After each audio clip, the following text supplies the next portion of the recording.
자, 이제 정책 이론에서 여섯 번째 파트가 정책 평가 이론이에요. 정책 평가 이론. 정책 평가 이론은 어, 이게 전체 행정학에서 제일 어려워요. 그다음 여기서 시험 문제가 나왔다. 그러면 어, 틀릴 가능성이 매우 높다. 쉽게 나오면 쉽게 나오면은 뭐 쉽게 나온 경우도 있긴 하겠지만 조금만 본격적으로 나오면 틀릴 확률이 매우 높아져요.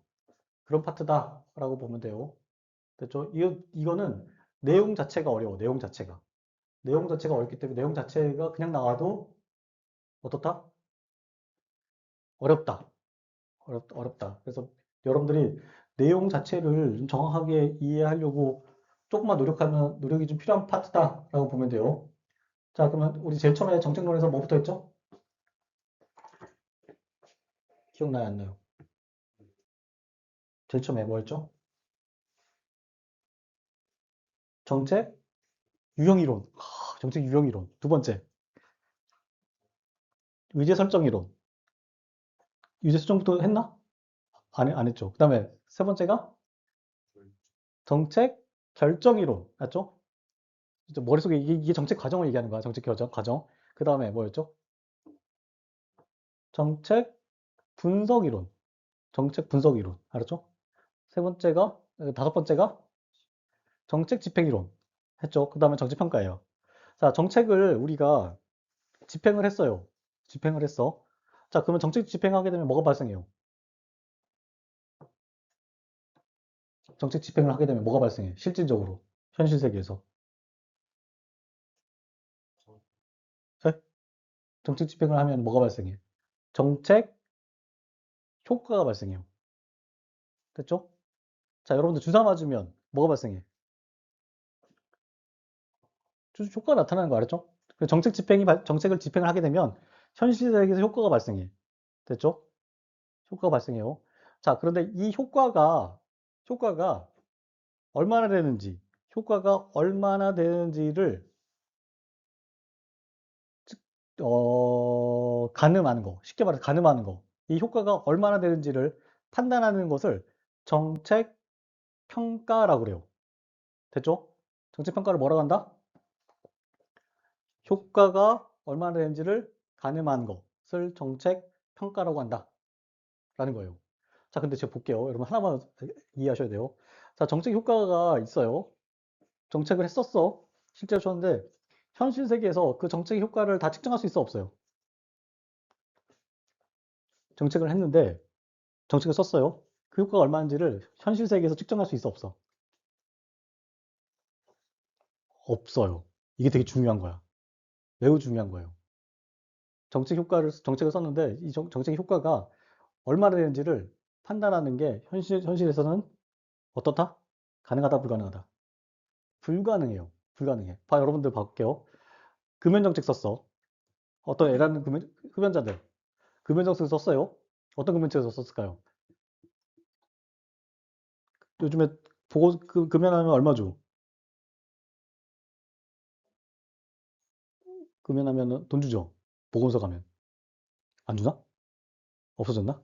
자, 만약에 이렇게 금연 패치 나눠주는 거 정책을 썼어요. 썼어. 자, 그럼 나눠주는데 얼마나 금연했는지 알 수 있어 없어? 얼마나 이 금연 효과가 났는지 알 수 있어 없어요? 금연 패치 나눠줬을 때. 모르죠? 맞죠? 자, 그 다음에 하나만 할게요. 우리가, 제가 매일 많이 쓰는 게 뭐냐면, 미세먼지를 예를 많이 들어요. 미세먼지 줄이려고 화력발전소 하나를 없애버렸어. 화력발전소 하나 없애버린 효과를 우리가 측정할 수 있어 없어요? 현실 세계에서. 뭐, 비포 애프터로 보면 되겠지. 비포 애프터. 자, 그런데 어느 지점에서 측정할 거냐. 뭐 이런 것도 다 문제가 되겠죠. 됐죠? 자, 그래서 정책의 효과를 정확하게 측정하기가 쉽다, 쉽지 않다. 쉽지 않다가 핵심이야. 그렇죠? 효과를 측정하기가 쉽지 않다라고 해요. 제가 되게 중요한 얘기 몇 가지 했는데, 그건 일단 여러분들 수준에서는 너무나 어렵고, 그게 가장 기본점이 된다라고 보면 돼요. 자, 그래서 여기서 제가 정책 평가라고 하는 건 뭐다?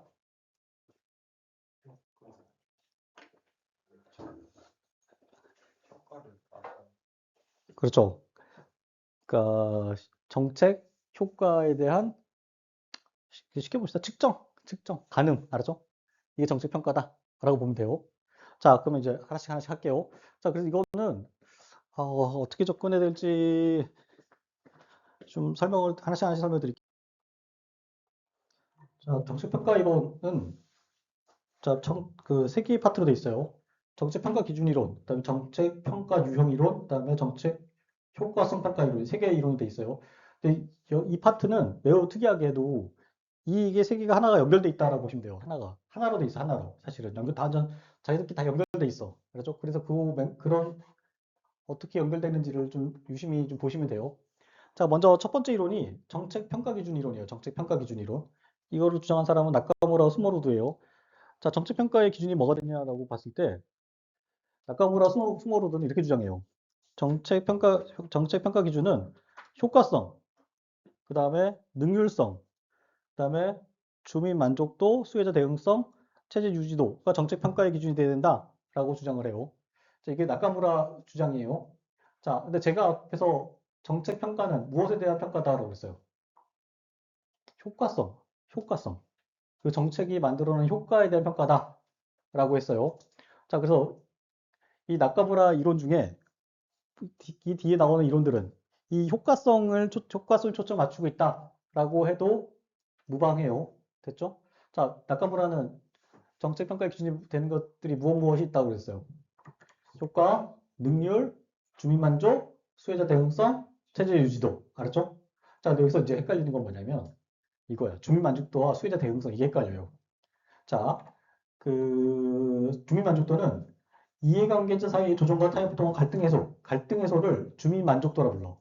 이 정책 자체가 갈등을 해소했느냐라고 했을 때 이걸 주민 만족도라 불러요. 알았죠? 자, 그 다음에 정부 수혜자의 만족, 실제로 만족이라고 하는 것 자체는 수혜자의 대응성을 만족이다라고 그래요. 됐죠? 자, 그럼 시험 문제 나오면 판단할 수 있겠죠? 판단할 수 있겠죠? 이게 딱 시험 문제 나오면 딱 좋겠죠? 요거에서 내면은 시험 문제 내기 딱 좋겠죠? 자, 이렇게 주장하는 이론이 나카무라와 스모르드의 이론이다라고 보면 돼요. 됐죠? 자, 나카무라까지 만약에 주민 만족도까지만 알고 있었는데 주민 만족도가 뭘 말하는 거다? 갈등 해소 정도다라는 거예요. 알았죠? 자, 평가 기준은 그래서 이 정책 자체가 평가를 할 때 이렇게 평가한다는 게 정책이 있으면 정책 집행을 했어요. 정책을 평가하는데 자, 정책 이 네 가지 몇 개야? 하나, 둘, 셋, 다섯 가지 항목을 다 평가해야 된다는 거예요. 정책 A라고 하는 정책에 대해서 이거는 A라고 하는 정책은 이거는 10점, 5점, 6점, 3점, 2점, 2점 이렇게 줘야 된다는 뜻이에요. 알았죠? 쉽게 보면. 이해됐죠? 자, 넘어갈게요. 자, 여기서 이제 중요한 게 정책 평가 유형 이론이에요. 정책 평가 유형 이론이에요. 이거는 평가 시기에 따른 유형 이론과 평가 목적에 따른 유형 이론, 이 두 가지 이론이 있어요. 시기에 따른 유형과 목적에 따른 유형 이론이 있다라고 보면 돼요. 자, 이거는 시험 문제에 간혹 출제가 돼요. 빈도는 있어요. 출제 빈도는 있어요. 그래서 여러분들이 좀 유심히 방심하지 말고 기억하고 계셔야 된다까지 설명드릴게요. 자, 평가 시기에 따른 유형 이론은 정책 평가를 형성적 평가와 총괄적 평가 유형으로 구분할 수 있습니다라고 주장해요. 자, 이 평가 시기에 따른 유형 이론은 정책 평가를 형성적 평가와 총괄적 평가로 구분할 수 있다라는 거예요. 그 형성적 평가는 언제 하는 거야, 그러면? 여러분들이 봤을 때. 시기로 딴다면. 자, 이렇게 시기가 있어. 정책 집행 과정, 집행 중이야. 집행 중이고, 이건 집행 후야. 집행 이건 집행 중. 자, 집행 중에 하는 평가를 형성적 평가다라고, 유형이다라고 해요. 그 다음에 이 끝나고 나서 하는 것을 총괄적 평가다라고 해요. 어렵지 않죠? 자, 그러면 얘네들 기준이에요. 얘네들 기준. 자, 집행 중에 평가를 하게 돼. 집행 중에 평가를 된다고 하면은 얘네들 도대체 집행 중에 평가를 하려고 한다면 사실 정책 다 끝나고 해도 되잖아. 정책 집행 다 끝나고 평가해도 되잖아. 효과를 본다 그러면. 그런데 정책 집행 중에 한다면 왜 할까요? 얘네들. 집행의 문제를 찾으려고 그래. 집행의 문제. 집행이 잘 안 되는 거야.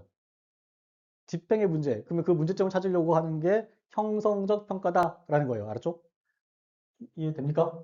됐죠? 자, 총괄평가는 어떤 거냐면 집행 완료 후 이루어지는 평가고 목표 달성 여부에 대한 평가예요. 목표 달성의 여부를 평가하는 것을 총괄적 평가, 사업평가다라고 불러요. 됐죠? 자, 시기에 따라서는 어떻게 구분한다? 집행 중, 알았죠? 집행 중. 집행 중 평가, 형성 평가와 총괄 평가로 구분한다. 라고 기억하시면 돼요. 형성과 총괄. 형성은 왜 한다? 얘네들 기준에 따르면 집행의 과정에서의 문제점. 이 집행 중에 삑사리가 어려운 거야. 일이 잘 안 되는 거야. 뭐가? 그럼 이게 왜 그런가를 찾기 위해서 하는 평가가 뭐다? 형성평가고. 다 끝났어. 다 끝나서 목표를, 예를 들어 목표가 이거였는데 목표를 얼마나 달성했는지 이걸 평가하는 것을 총괄평가라고 한다라는 거예요. 어렵지 않죠? 이건 어렵지 않아요. 어려운 거 그 다음 거야, 실제로는. 자, 그 다음 이론이 뭐냐면 평가 목적에 따른 유형 이론이에요. 자, 얘네들 같은 경우는 과정평가와 영향평가 유형으로 구분할 수 있다라고 했어요. 정책평가를 과정평가와 영향평가 유형으로 구분할 수 있다라고 했어요. 자, 과정평가 유형은 뭐고 그럼 영향평가가 뭔지만 알면 되겠죠? 자, 과정평가 유형은 어떤 걸 말하는가 하면 두 가지를 말해요. 자, 여러분들, 자, 우리가 인과관계, 우리가 알고 있었던 인과관계 있었죠? 정책을 우리가 설계를 할 때, 정책을 설계할 때 어떻게 설계를 해요? 인과관계를 갖고 설계를 하죠. 자, A라고 하는 정책을 쓰면, A라고 하는 정책을 쓰면 B에 영향을 미치고 C에 영향을 미치고 D에 영향을 미쳐서 우리가 원하는 E라고 하는 정책 효과가 나타날 거다라고 하는 요 인과관계를 가지고 뭘 만들었어요? 최초에 뭘 만들어요? 정책을 만들겠죠. 맞죠? 혹은 자, 맞아, 맞아, 안 맞아. 우리가 이거 자 A라고 하는 정책을 사용하면 E라고 하는 효과가 나겠다라고 판단했을 때 A는 B에 영향을 미치고 B는 C에 영향을 미치고 C는 D에 영향을 미쳐서 결과적으로 D는 E에 영향을 미쳐서 A가 E라고 하는 효과를 낼 거다라고 하는 인과관계를 가지고 정책을 만들어요. 최초에. 맞죠? 요 인과관계가 실제로 맞았냐 안 맞았냐를 따져보는 것을 첫 번째 과정평가라고 그래요. 이걸 과정평가라고 불러. 이게 우리가 일반적으로 핵심적인 과정평가라고 불러요. 알았죠? 이해됐죠? 이걸 과정평가라고 한다. 그래서 인과관계 대 평가, 실제 변수 간의 관계를 평가해 보는 거예요. 실제로 현실에서 이게 이렇게 이루어졌느냐를 판단해 보는 거예요. 이해됐죠? 근데 과정평가가 두 가지 개념이 있다고 그랬죠. 두 번째 개념이 뭐냐면, 자, 집행과정평가라고 하는 개념이 있어요. 이거 집행분석이라고 하는데, 이거는 뭐냐면, 자, 우리가 정책을 집행을 할 때 뭘 만들어요? 집행을 할 때 어떻게 만들어? 뭘 만들어? 집행을 할 때 세부 계획을 만들어요. 세부 계획을. 그것을 제도 설계, 집행, 정책 설계 뭐 이렇게도 표현하는데 세부 계획을 만들어. 어떻게 만드냐면 이렇게 만들어. 언제 얼마를 누구에게 이런 식으로 쫙 세부 계획을 쫙 만들어요. 그럼 여기 안에는 뭐가 들어가? 일정하고 자원의 규모가 들어가. 알았죠? 세부 계획을 안 만들까 안 만들까요? 만들어 안 만들어? 만들어야지 정책 집행이 되는 거잖아. 이걸 뭐라 불러? 뭐라 불렀어요? 뭐라 불렀어? 에이씨. 자, 됐죠? 요거 세부 계획을 만들어요. 요 세부 계획을 만들고 실제로 정책에서 이 세부 계획을 따랐냐 안 따랐냐라고 평가할 수 있어 없어요? 있겠죠. 이 세부 계획을 만들었는데 이 세부 계획대로 했냐 안 했냐를 따져볼 수 있어요? 안 써봐. 있어 볼 수 있겠죠. 이것을 집행 과정 평가로 불러. 집행 과정 평가로 불러요. 집행 과정 평가. 됐죠? 이 두 개 다 과정 평가 유형 안에 들어가요. 알았죠? 자, 그래서 과정 평가라고 하는 말 안에는 무엇이 들어간다? 우리가 일반적으로 알고 있는 과정 평가, 인과관계 평가. 됐죠? 그 다음에 집행 과정 평가라고 해서 집행 분석이라고 해서 플랜, 설계에 대해서 얼마나 부합했느냐. 이게 설계야. 요거하고 실제로 돌아간 거하고 얼마나 가까우냐에 대한 평가로 또 이루어진다고 그랬죠. 요게 집행 과정 평가다라고 해요. 이 두 개를 묶어서 뭐라 부른다? 과정 평가라고 부른다라는 거예요. 그래서 이제 시험 문제 나왔어. 자, 시험 문제 나오면 여러분들 이제 알고 가는 거야. 작전을 세우고 가는 거야. 집행 평가가 나왔다. 과정 평가 나왔다. 그러면 과정 평가는 협의로는 일반적으로는 뭐다? 인과관계 평가다. 그럼 인과관계가 말이 나와. 인과관계가 말이 나와. 알았죠? 근데 여기에 플랜, 계획, 설계 나왔어. 근데 이것도 과정평가가 아니다. 과정평가 맞다. 알았죠? 포괄해서 봐야 된다라는 거예요. 이해됐죠? 어렵지 않죠? 자, 그 두 번째가 뭐냐면 평가, 영향평가 유형이라는 게 있다는 거예요. 영향평가. 이거는 정책의 직접 및 사회적 영향에 대한 평가다를 영향평가 유형이다라는 거예요. 정책을 집행했어요. 이 정책이 사회적으로 어떤 영향을 직간접적으로 사회적 영향을 냈느냐에 대한 평가가 영향평가 유형에 들어간다라는 거예요. 그런데 재밌는 거 말씀드릴게요. 지금 앞으로 제가 계속 말씀드리는 거에 평가는, 정책 평가는 뭘 말하는 거냐면 영향평가를 말하는 거예요. 영향평가. 알았죠? 이걸 놓치면 안 돼. 이걸 놓치면 안 돼요. 자, 목표 달성 여부를 평가하는 거 뭐예요? 목표 달성 여부를 평가하는 거는.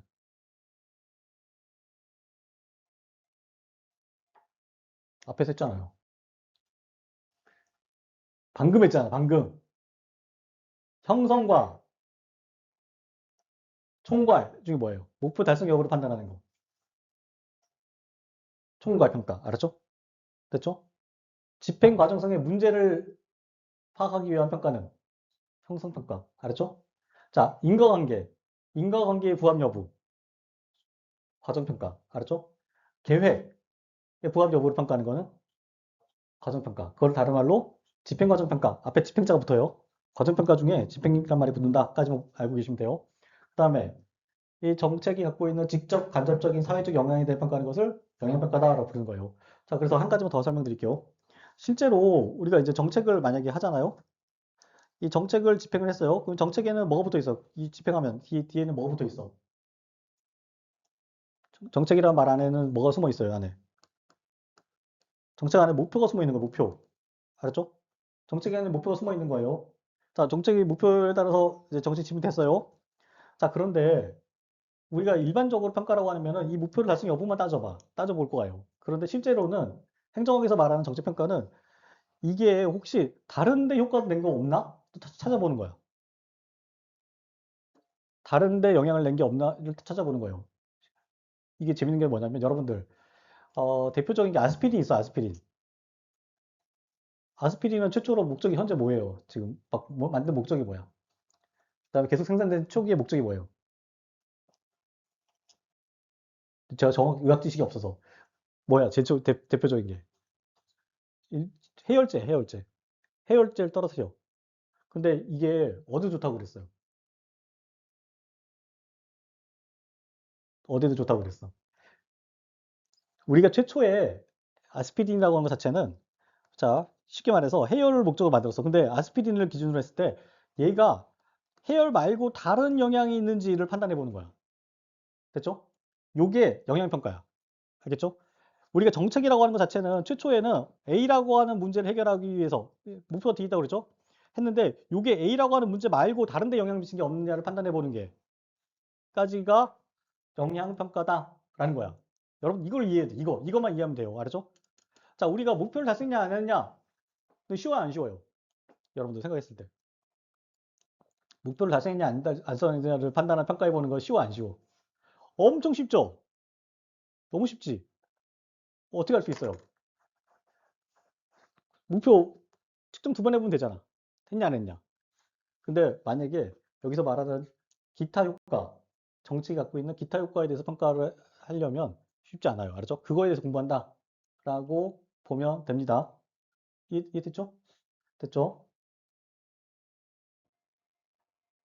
이제 세 번째 이론이 정책 효과성 평가 이론이에요. 세 번째 평가 이론이.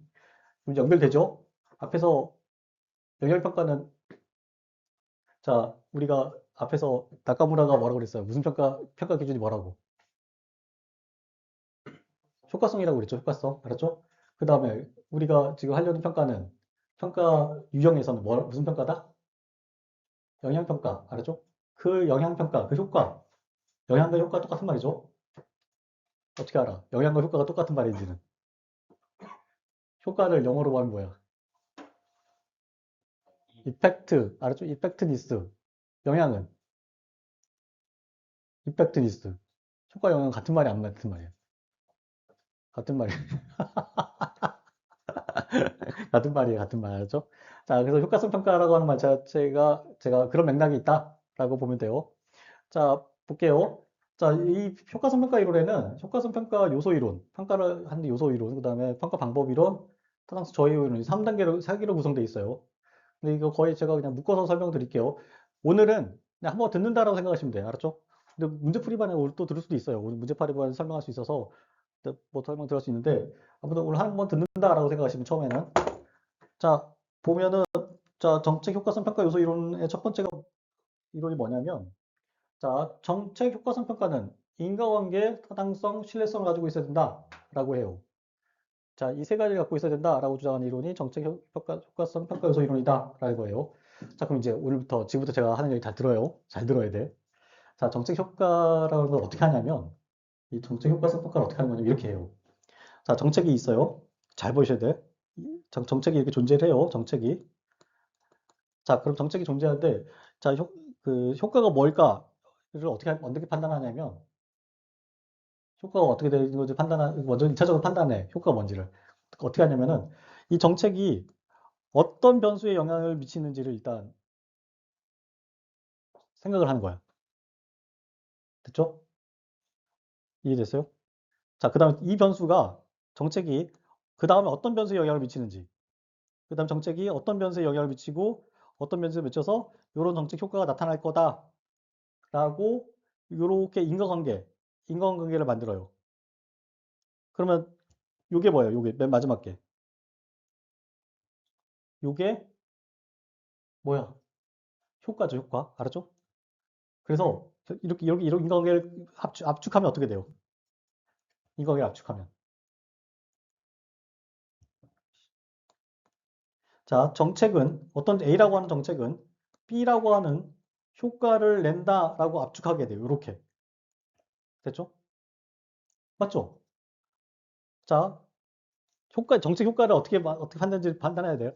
어떻게 하는 거냐면, 딴 게 아니야. 이렇게 하는 거야. 정책을 놓고, 자, 그냥 계속 이 인과관계를 만들어 가는 거야. 요게, 자, 첫 번째 정책이 요거는 어디 영향을 미치고, 여기 영향을 미치고, 여기 영향을 미쳐, 이렇게 해서 B까지 간다. 이렇게 연결되는 인과관계를 만드는 거야.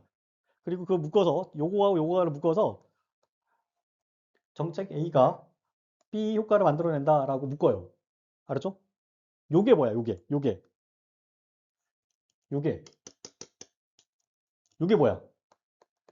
야, 이거 맞추면 제가 오늘, 이게 뭐야, 지금?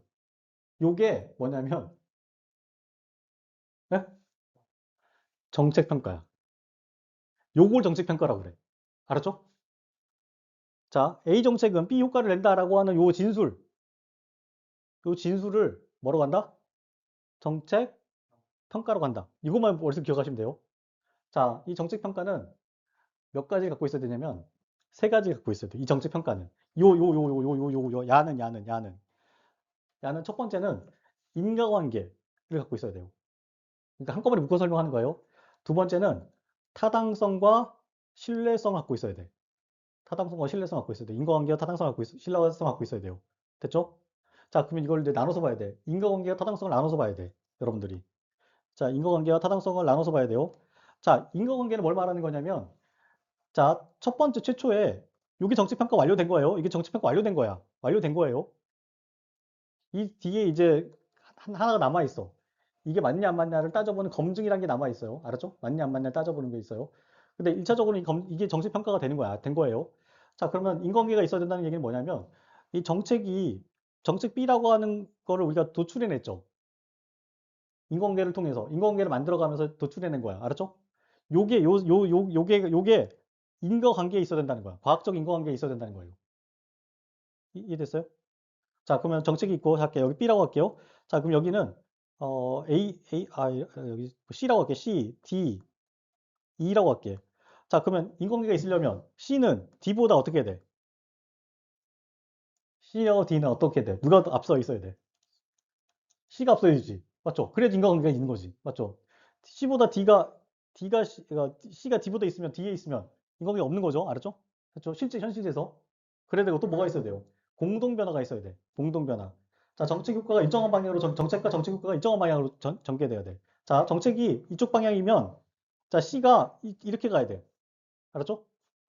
여기의 방향으로 일정하게 진행하는 거야 돼요. 봐봐. 정책이 이렇게 진행하는데 C가 이렇게 진행한다. 이렇게 진행한다. 인과관계 있는 거 없는 거야? 인과관계 있다고 할 수 없지. 맞죠? 같은 방향으로 가야지 인과관계가 있다고 할 수 있는 거예요. 자, 그 다음에 세 번째가 경쟁 가설을 배제해야 돼요. 여기에 다른 요소들, 다른 요소들이 자, 여기에 영향을 미치는 다른 변수들이 존재해서는 안 돼. 알았죠? 됐죠? 요게 인과관계라고 그래. 그래서 다시 말해서 요 정책 평가라고 하는 것 자체는 처음에 뭘 갖고 있어야 된다? 이 정책 평가라고 하는 요 하나를 만들어내기 위해서는 이건 무엇을 따라야 된다? 뭘 따라야 된다? 인과관계를 따라야 된다는 거예요. 알겠죠? 정책 평가는 뭘 갖고 있어야 된다? 첫 번째, 인과관계를 갖고 있어야 돼요. 알았죠? 됐죠? 자, 그러면 그 다음 거에 이제 그 다음 넘어갈 거예요. 그 다음에가 타당성과 신뢰성이에요. 타당성과 신뢰성이에요. 자, 타당성과 신뢰성이라고 하는 개념 자체는 자, 이게 어, 자, 여기 하나 더 이해될게요. 자, 그럼 이게 만들어졌으면 이게 맞는지 안 맞는지 따져봐야 되네요. 따져봐야겠죠. 따져봐야 되는데 이 따져보는 걸 뭐라고 그래? 에? 검증이라고 그래. 근데 다시 말해서 실험이라고 그래요. 정확하게는 실험. 알았죠? 자, 요게 맞는지 안 맞는지를 따져봐야 돼. 그래서 요게 맞는지 안 따져보는데 따져보는 것을 실험이라고 그래. 실험. 자, 이 실험을 결과해서 이게 맞으면 이거는 이 평가는 맞는 거야, 안 맞는 거야? 일단 맞다고 할 수 있죠. 자, 그러면 이 실험이 이걸 따져보는 이게 맞는지 안 맞는지 따져보는 이 실험이 갖고 있어야 될 요소가 있어요. 이 실험이 갖고 있어야 될 요소가 뭘 갖고 있어야 되냐면 타당성과 신뢰성을 갖고 있어야 돼. 알겠죠? 자, 일단은 이 실험과 이 정책과 이 평가가 같은 거다라고 보면 돼. 알죠? 왜냐면 이걸 그대로 모사해서 실험한 거니까. 맞죠? 같은 걸 보면 돼요. 그래서 정책 평가는 뭘 갖고 있어야 된다? 정책 평가에서 정책 실험은 뭘 갖고 있어야 된다? 타당성과 신뢰성을 가지고 있어야 돼요. 알겠죠? 자, 그래서 정책 평가를 놓고 정책 평가는 무엇과 무엇을 갖고 있어야 돼요? 인과관계를 갖고 있어야 되고 타당성과 신뢰를 갖고 있어야 돼. 이게 핵심이야. 요거만 이해하면 돼요. 이해됐어요? 자, 우리가 그 예상하지 못했던 효과들을 알아보고 싶을 때가 있겠죠. 이게 쉽게 말해서 똑같아요. 아스피린의 효과를 알아보려고 싶어. 예상하지 못했던 효과를 알아보고 싶어. 그러면 우리가 아무거나 실험하면 돼, 안 돼요? 우리가 먼저 첫 번째 뭐 해야 되냐면 아스피린이 어떤 효과를 낼 거라고 하는 예측을 해야 돼. 그래야지 그 A라고 하는 그 효과가 있냐 없냐를 따져볼 수 있게 되는 거야. 그래야지 효과 측정이라는 게 가능해요. 알았죠? 자, 그러면 우리가 최초로 아스피린이 어떤 효과를 낼 거라고 하는 임시로 효과를 특정하는 거는 무엇으로 이루어져요? 무엇으로 이루어져? 아까 설명드렸죠? 무슨 관계, 뭐 어떤 관계를 통해서? 인과관계를 통해서 하는 거예요. 인과관계를 통해서. 알았죠? 됐죠? 그거예요. 자, 그럼 그게 만들어졌어. 자, 아스피린은 정책 뺄게요. 아스피린은 정책이야. 아스피린이 정책이야. 아스피린이 무슨 정책이야? 일반적으로. 그렇죠. 고열에 대한 정책이 아스피린이야. 고열에 대한 문제 해결 방법이 아스피린이야. 알았죠? 아스피린은 정책이라 볼 수 있어요. 자, 아스피린, 여러분 요즘 타이레놀인가, 여러분들은? 미안해. 아스피린 모르죠? 알긴 알아? 타이레놀 바꾸기, 타이레놀. 특정 회사 제가 광고하는 거 아니야? PPL 아니야? 자, 타이레놀. 자, 타이레놀이 그러면 이게 맞냐 안 맞냐를 따져보는 것을 이 효과를 먼저 만들어 놨어요. 이 만든 거는 어디서 만든 거야? 머릿속에서 만든 거야? 어디서 만든 거야? 머릿속에서 만든 거야. 이게 맞냐 안 맞냐, 현실에서 맞냐 안 맞냐 따져보는 것을 뭐라고 그런다? 실험이라고 그런다. 그리고 이 실험은 뭘 갖고 있어야 된다? 타당성과 신뢰성 갖고 있어야 된다. 요것만 이해하면 돼요. 됐죠? 자, 그러면 제가 또 더 진행 나가 볼게요. 자, 자, 그러면 이제 타당성이 뭐고 신뢰성이 뭐냐를 이해를 해야 돼요. 자, 타당성이라고 하는 것 자체는 자, 정책과 사실, 그러니까 아주 쉽게 보면 정책 평가가 사실에 근접하느냐 이거야. 사실에 가까울 거냐를 따져가는 게 타당성이다 라고 보면 돼요. 자, 그 다음 신뢰성이라고 하는 것 반복되느냐, 그 실험 자체가 반복되느냐, 반복했는데 또 딴 걸 거 나오면은 신뢰성이 없다고 하는 거고, 사실에 근접하지 않으면 타당성이 떨어진다라고 보면 돼요. 자, 타당성은 총 4개로 구분돼요. 4가지. 그렇죠? 이건 여러분 좀 잘 기억해 보셔도 돼요. 자, 첫 번째가 내적 타당성이에요. 내적 타당성. 두 번째가 외적, 그 다음에 구성적 타당성, 그 다음 통계적 결론 타당성. 이렇게 있어요. 자, 내적 타당성이라고 하는 것 자체는 그 실험이라고 하는 것 자체는 어디에 소속된다? 결과적으로 어디에 기속된다? 정책 평가에 기속되지. 맞죠? 됐죠? 자, 혹은 정책 평가가 자, 실험을 했는데 자, 기타 변수를 배제할 수 있으면 내적 타당성이 높다라고 그래요. 그래서 기타 변수도 배제 가능성이에요. 다시 말해서 볼게요. 이거는 그림으로 그리면은 자, 실험이에요. 이거 실험의 영역이야. 자, 정책이 있어요. 정책이 있고 효과가 있어. 다른 요소들이 이 효과에 영향을 미치지 않으면 실험을 했는데 다른 변수가 이 효과에 변수를 영향을 안 미쳤으면 이 평가는 뭐 갖고 있다? 내적 타당성 갖고 있다라고 하게 되는 거예요. 됐죠? 이해됩니까? 안 됩니까? 됐죠? 그럼 이거는 이 실험은 퓨어한 거에 퓨어하지 않은 거야. 순수한 거야, 순수하지 않은 거야. 순수하면 여기 효과를 측정했는데 다른 것들이 끼어들지 않으면 순수하면 내적 타당성이 있다고 하는 거야. 그걸 다른 말로 기타 변수 배제 가능성. 더 다른 말로 정확성이라 불러요. 알았죠? 정확한 거야. 정책만 딱 들어간 거야. 정책만 딱 들어가면 내적 타당성이 있다고 하는 거야. 정확하게. 이해됐습니까? 됐죠? 자, 여러분들 한번 믿어봐요. 자, 두 번째. 정책 평가 실험을 했어요. 실험을 했는데 이 실험했어요. 이 실험의 결과를 다른 곳에 사용할 수 있으면 은 외적 타당성이 높다라고 그래요. 다시 말해서 우리나라에서 실험을 했어. 아스피린을 타이레놀로 실험했어. 요 결과를 가서 미국에 가서 또 했는데 미국에서도 사용할 수 있어. 그러면 그 실험은 뭐가 높다? 외적 타당성, 일반화 가능성이 높고 그것을 외적 타당성이 높다라고 하게 되는 거예요. 이해됐죠? 됐죠? 자, 그다음에 세 번째가 구성적 타당성이에요. 구성적 타당성에는 자, 정책 평가의 조직성이라고 하는데 자, 이게 우리가 실험을 하는 데 있어서 사용하는 개념들이 실제로 측정이 되느냐? 실험에 사용되고 있는 모든 개념들이 실험 설계했던 개념들이 실제로 정책 평가에서 사용된 개념들이 실험에서 실제로 구체적으로 반영되느냐가 반영이 다 돼 있으면 구성적 타당성이 높다라고 그래요. 자, 이해됐어요? 자, 이런 거예요. 만약에 우리가 계급이라고 하는 거는 뭐예요? 실험하는 데 있어서 계급이라고 하는 개념이 있다고 할게. 계급이라고 하는 개념이 여러분들 뭐예요?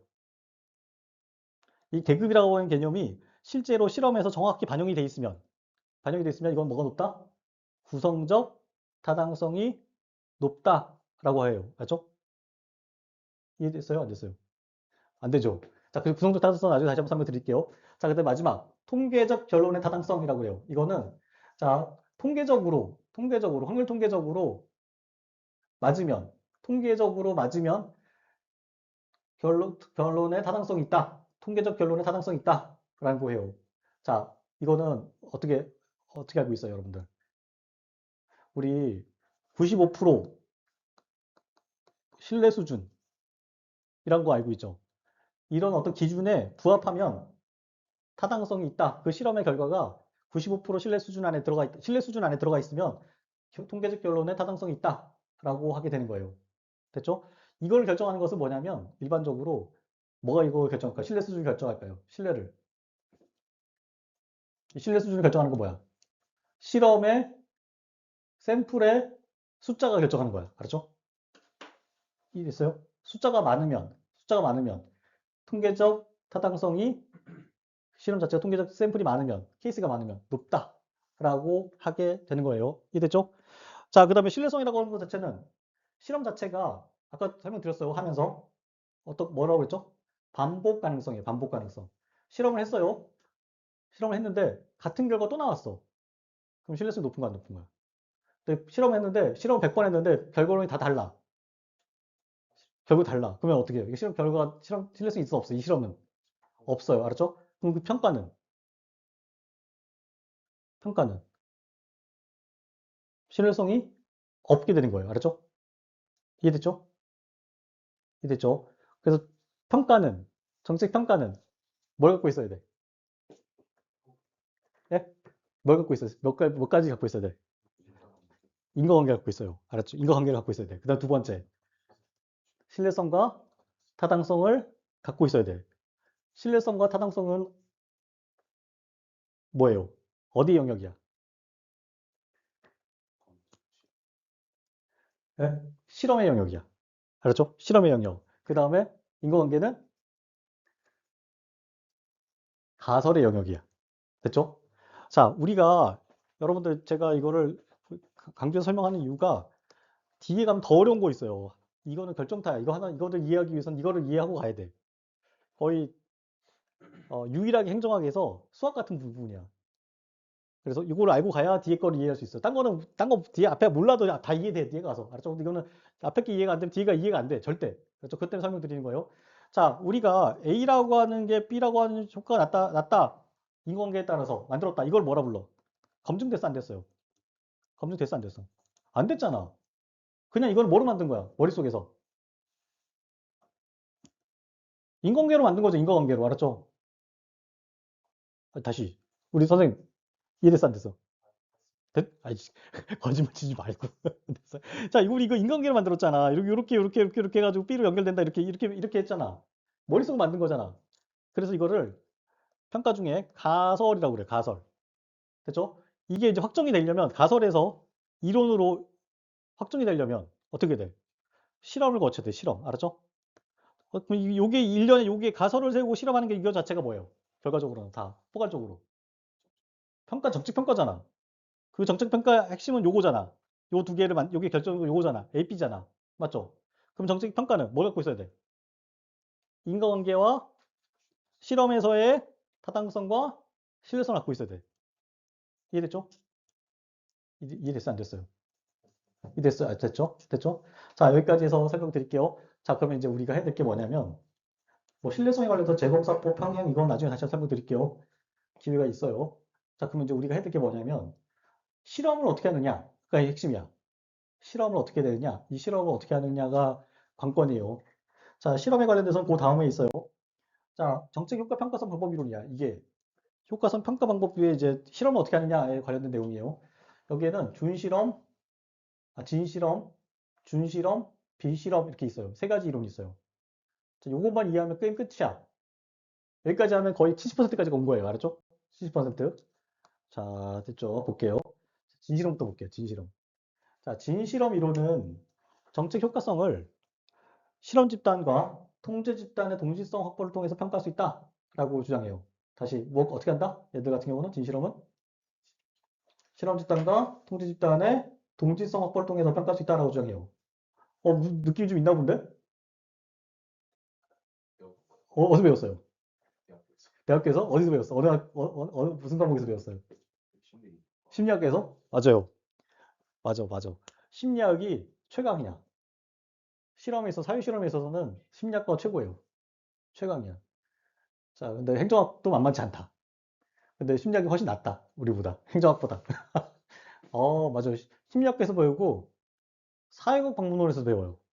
그다음 심리학 연구 박물원에서 배워요. 근데 여러분 이거 알고 있으면 공무원이 되고 나서도 매우 유용해. 인생을 살면서도 유용하고 여러분이 공직에서 행정 문제를 해결하는 데서도 유용해요. 자, 볼게요. 자, 진실한번부터 설명할게요. 이건 어떻게 되는 거냐면 개념만 이해하면 돼. 자, 먼저 두 개의 집단을 만들어요. 두 개의 집단을. A 집단, B 집단 만들어요. 근데 여기서 가장 중요한 거는 이 전체 설계에서 가장 중요한 거는 동질성이에요, 항상. 동질성. 알았죠? 자, A 집단을 뭐라고 하냐면 정책에 노출하는 집단을 실험 집단. 그 다음에 정책에 노출하지 않는 집단을 통제 집단 이렇게 불러요. 자, 근데 핵심은 동질성이 핵심이에요. 자, 그러면 A 집단하고 B 집단하고 동질성을 확보하기 위해서는 어떻게 배정해야 돼? 네? 무작위로 배정하는 거야, 무작위. 알았죠? 아무 조건 없이 무작위 배정하면은 많이 배정하면 어떻게 될까요? 두 개가 같아질까 안 같아질까요? 같아지겠죠. 맞죠? 그럴 것 같아, 안 그럴 것 같아요? 여러분 봐봐. 여러분들이 콩을 가를 거야. 두 개로 가를 거예요. 콩을 해봤어, 안 해봤어? 콩 가르는 거 해봤어, 안 해봤어요? 자, 콩을 보지 않고 그냥 갈러. 그럼 두 개는 성격이 똑같을까, 안 같을까요? 참, 콩 1000개를 두 개 가를 거야. 알았죠? 너 보지도 않고 두 개 막 나눠놨어. 한 개씩 던져서, 이렇게 던져서 두 개를 모아놨어. 그러면 두 개는 성격이 같을까, 안 같을까요? 무게라든지, 크기라든지, 색깔이든지. 두 개가 양쪽이 유사할까, 안 유사할까? 유사하겠죠? 많으면 많을수록 두 개가 어떻게 될까요? 수렴해. 알죠? 동질해지는 거예요. 알죠? 동질성 확보하는 거예요. 자, 그리고 그런 상태에서 어떻게 하냐면, A 집단에게만, A 집단에게만 정책을 노출하는 거야. 쉽게 말해서, 쟤들한테만 주사를 놓는 거야. 됐죠? 주사를 놨어요.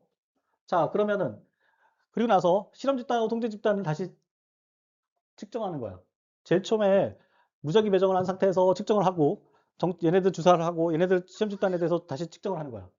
됐죠? 그럼 야 집단하고 야주 집단 사이에는 뭐가 발생해요? 야 집단하고 실험 집단과 통제 집단 사이에는 뭐가 발생해? 응? 뭐가 발생해요? 차이가 발생하겠죠, 차이가. 주사를 했으니까. 그렇죠? 그 차이가 뭐야?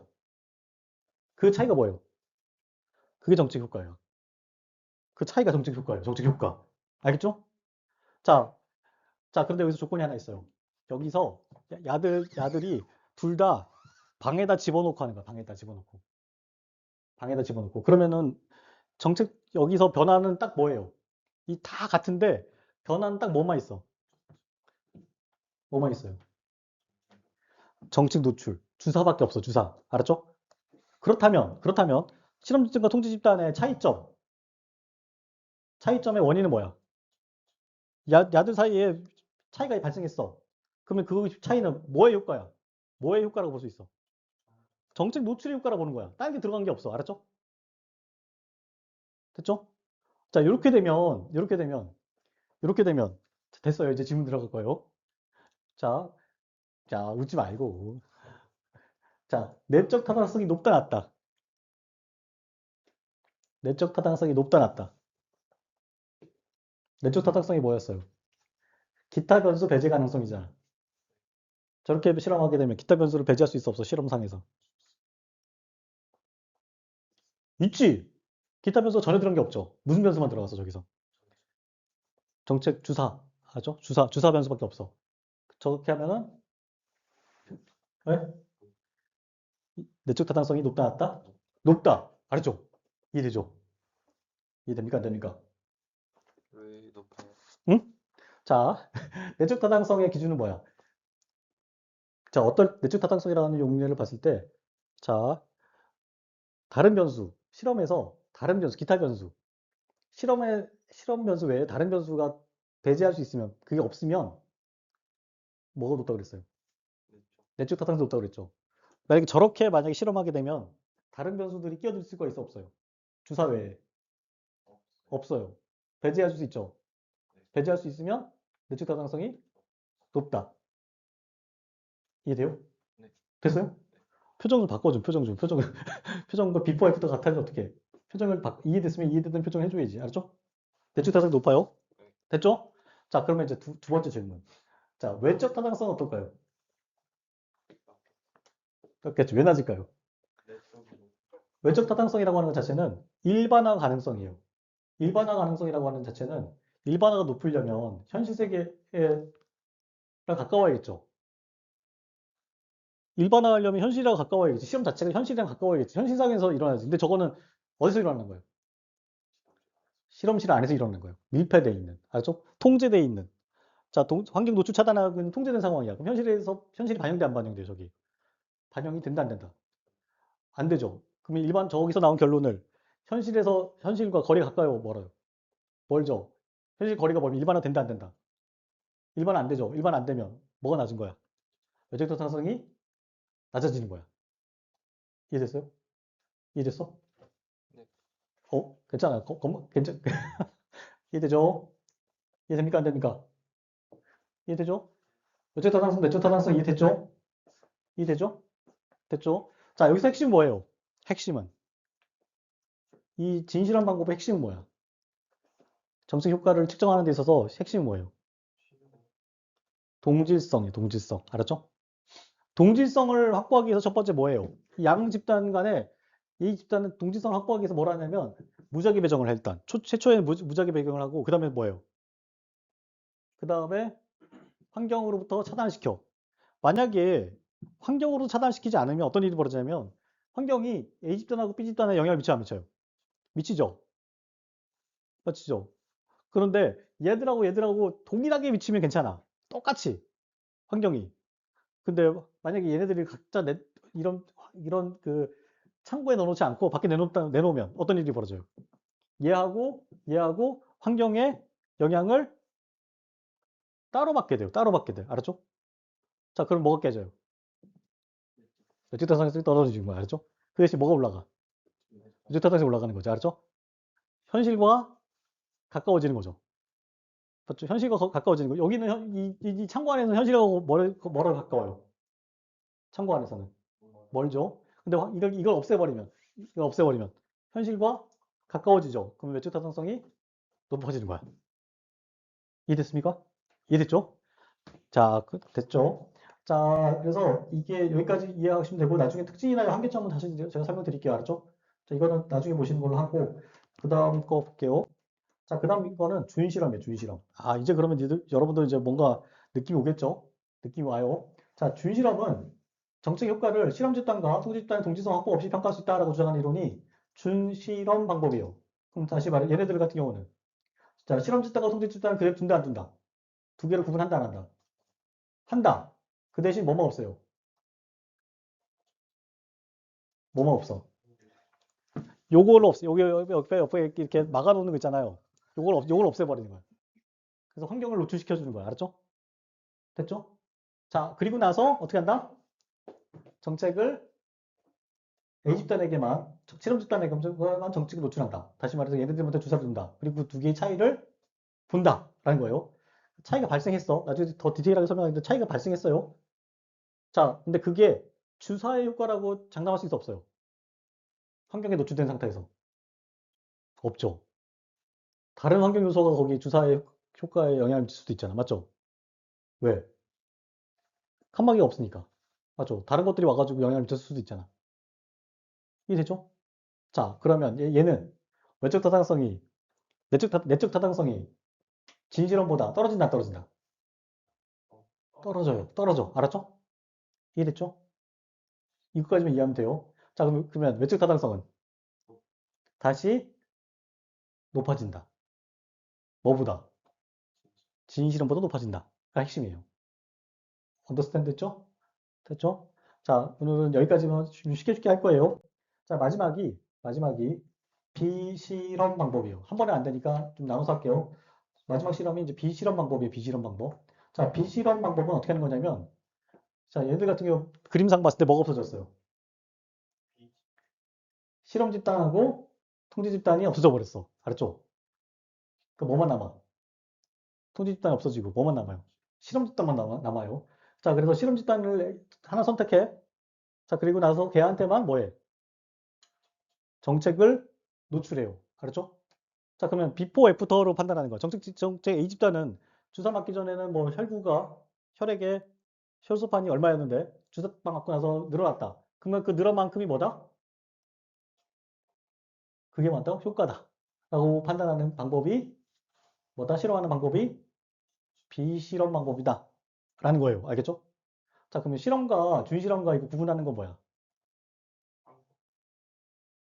실험과 비실험을 구분하는 거는 뭐예요? 동질성? 통제 집단의 유무야. 통제 집단의 유무. 알았죠? 실험 집단과 통제 집단의 유무. 그 다음에 준실험과 진실험을 구분하는 기준은 동질성을 유지하느냐, 동질성을 유지하지 않느냐. 에요. 이해됐죠? 자, 정책평가에서 실험. 검증이라고 그래요. 이렇게 검증. 검증 방법에 실험이 있는 거야. 뭐가 있다? 몇 가지 방법이 있다? 세 가지 방법이 있다. 첫 번째 뭐다? 진실험. 두 번째, 준실험, 마지막으로 비실험 방법이 있다라는 거예요. 자, 여러분들 이 세 가지 중에 가장 하기 쉬운 게 뭘까요? 비실험이 가장 하기 쉬워요. 아주 가장 하기 쉬워요. 됐죠? 왜? 에? 아니 얘네들은 그 통제 집단 없잖아. 두 개 집단 나올 필요 없잖아. 하나만 하면 되잖아. 맞죠? 그래서 이게 가장 쉬워요. 자, 그럼 야들은 내적 타당성이 높을까요? 높을까요? 외적 타당성이? 외적 타당성. 가장 높죠. 이게 왜 가장 높은지는 제가 다음에 설명드릴게요. 기가 막히게 이론적으로 설명이 돼요. 알았죠? 자, 그 다음에 내적 타당성은 낮겠죠. 내적 타당성은 낮아요. 왜 낮을까? 한번 생각해봐요. 알았죠? 외적 타당성? 내적 타당성? 내적 타당성은 낮겠죠. 알았죠? 여기에 이런저런 요소들이 영향을 미쳐요. 영향을 미쳐요. 그런데 이런 경우에 그 통제 집단이 없기 때문에 그 범위를 알 수 없어요. 알 수 없어서 내적 타당성이 떨어져. 됐죠? 그거 나중에 다시 설명드릴게요. 어차피 오늘 설명드릴 수도 있어요. 자, 여기까지 해서 준실험, 비실험, 뭐다? 진실험이다. 까지 했어요. 알았죠? 됐죠? 자, 그럼 여기서 이제 질문 하나 던질게요. 질문. 자, 여러분들. 아까 제가 뭐 정책평가하는데 실험하는 데서 타당성과 신뢰성 갖고 있어야 된다고 그랬죠? 타당성을 완벽하게 갖고 있는 실험 방법이 있어 없어요? 완벽한 타당성을 갖고 있는 실험 방법이 있다 없다? 없어요. 없어 실제로. 맞죠? 됐죠? 그럼 여러분들 결국 실험 방법이라고 하는 것 자체는 어떻게 된다? 결론적으로는 선택적이다라는 거예요. 상황에 따라서 선택적으로 선택된다라는 거예요. 선택적으로 선택된다라고 보면 됩니다. 거기까지 이해했죠? 이해됐죠? 자, 그러면 하고 여기까지 하고 다음 시간에 이 타당성을 저해하는 요인들, 아까 말한 타당성, 실험에서의 일반화 가능성과 배제 가능성과 일반화 가능성을 방해하는 요소들, 이 뭔지를 정리를 할 거예요. 다음 시간에. 알았죠? 자, 오늘 집에 가서 머릿속에 한번 정리를 한번 해보시고, 아, 요 다음 단계는 요거구나, 라고 보면 됩니다. 이해됐죠? 됐죠? 자, 그럼 마지막으로 이제 질문하고 끝낼게요. 자, 정책평가는 뭘 정책평가로 한다?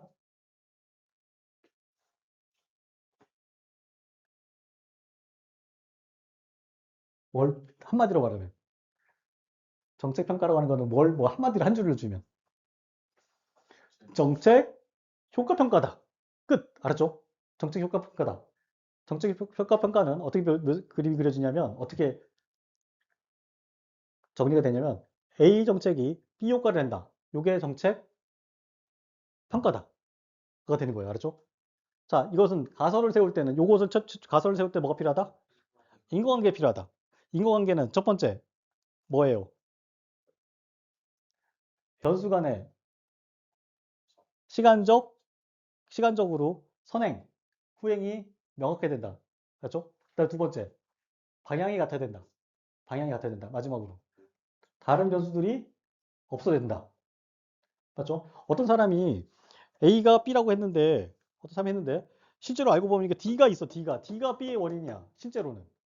그러면 이 인과관계가 맞는 인과관계야, 틀린 인과관계야?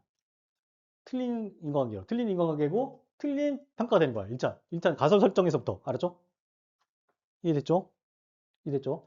자, 가설을 설정했어요. A가 B라고 가설을 설정했어. 너무 어렵게 한다. 자, 근데 여기서 이것이 맞는지 안 맞는지 따져봐야겠죠. 이걸 뭐라 그런다? 실험이라고 했죠. 이 가설이 맞는지 안 맞는지. 이 정책평가가 맞는지 안 맞는지 따져보는 게 실험이라고 했어. 방법 몇 가지가 있다? 세 가지. 진, 준, 비. 알았죠? 여기까지만 알고 계시면 돼요. 요것들이 있고, 그 다음에 해야 될 게 뭐다? 이런 실험에서 타당성을 저해하는 요소만 머릿속에 정리하고 있으면 돼요. 됐죠? 그럼 다음 시간에 할게요. 시간이 좀 많이 걸리는데 지금 시간이 다 돼서 다음 시간에 하는 걸로 할게요. 자, 그럼 오늘 여기까지 하는 걸로 합시다. 자, 다음 시간에 봅시다.